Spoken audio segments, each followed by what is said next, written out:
اللہ اکبر اللہ اکبر۔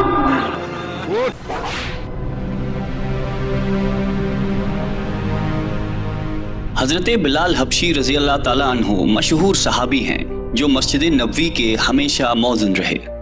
شروع میں ایک کافر کے غلام تھے، اسلام لے آئے جس کی وجہ سے طرح طرح کی تکلیفیں دی جاتی تھی۔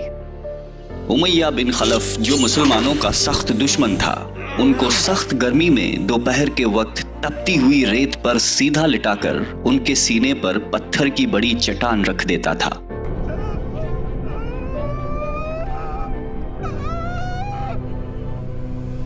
تاکہ وہ حرکت نہ کر سکے، اور کہتا تھا کہ یا اس حال میں مر جائے یا زندگی چاہیے تو اسلام سے ہٹ جا، مگر وہ اس حالت میں بھی احد احد کہتے تھے، یعنی معبود ایک ہی ہے۔ رات کو زنجیروں میں باندھ کر کوڑے لگائے جاتے اور اگلے دن ان زخموں کو گرم زمین پر ڈال کر اور زیادہ زخمی کیا جاتا تاکہ بے قرار ہو کر اسلام سے پھر جائے یا تڑپ تڑپ کر مر جائے۔ عذاب دینے والے اکتا جاتے، کبھی ابو جہل کا نمبر آتا، کبھی امیہ بن خلف کا۔ ہر شخص اس کی کوشش کرتا تھا کہ تکلیف دینے میں زور ختم کر دے۔ حضرت ابو بکر صدیق رضی اللہ تعالیٰ عنہ نے اس حالت میں دیکھا تو ان کو خرید کر آزاد فرمایا۔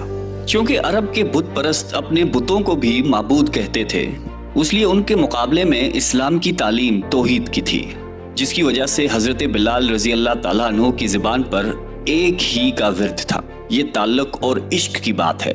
ہم جھوٹی محبتوں میں دیکھتے ہیں کہ جس سے محبت ہو جاتی ہے اس کا نام لینے میں لطف آتا ہے، بے فائدہ اس کو رٹ آ جاتا ہے۔ تو اللہ کی محبت کا کیا کہنا، جو دین اور دنیا میں دونوں جگہ کام آنے والی ہے۔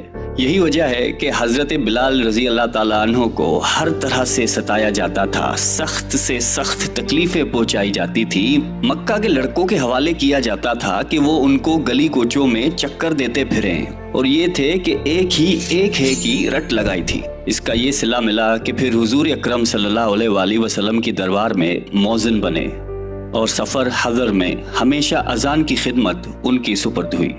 حضور صلی اللہ علیہ وآلہ وسلم کے وصال کے بعد مدینہ طیبہ میں رہنا اور حضور صلی اللہ علیہ وآلہ وسلم کی جگہ کو خالی دیکھنا مشکل ہو گیا۔ اس لیے ارادہ کیا کہ اپنی زندگی کے جتنے دن ہیں جہاد میں گزار دوں۔ اس لیے جہاد میں شرکت کی نیت سے چل دیے۔ ایک عرصے تک مدینہ منورہ لوٹ کر نہیں آئے۔ ایک مرتبہ حضور صلی اللہ علیہ وآلہ وسلم کی خواب میں زیارت کی۔ آپ صلی اللہ علیہ وآلہ وسلم نے فرمایا کہ بلال، یہ کیا ظلم ہے، ہمارے پاس کبھی نہیں آتے؟ تو آنکھ کھلنے پر مدینہ طیبہ حاضر ہو گئے۔ حضرت حسن رضی اللہ تعالیٰ عنہ اور حسین رضی اللہ تعالیٰ عنہ نے اذان کی فرمائش کی۔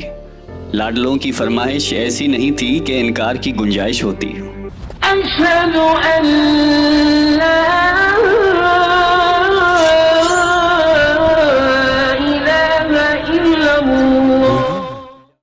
اذان کہنا شروع کی اور مدینے میں حضور صلی اللہ علیہ وآلہ وسلم کے زمانے کی اذان کانوں میں پڑھ کر کوہرام مچ گیا۔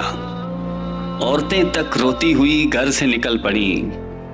چند روز قیام کے بعد واپس ہوئی اور 60 ہجری کے قریب دمشق میں آپ کا وصال ہوا۔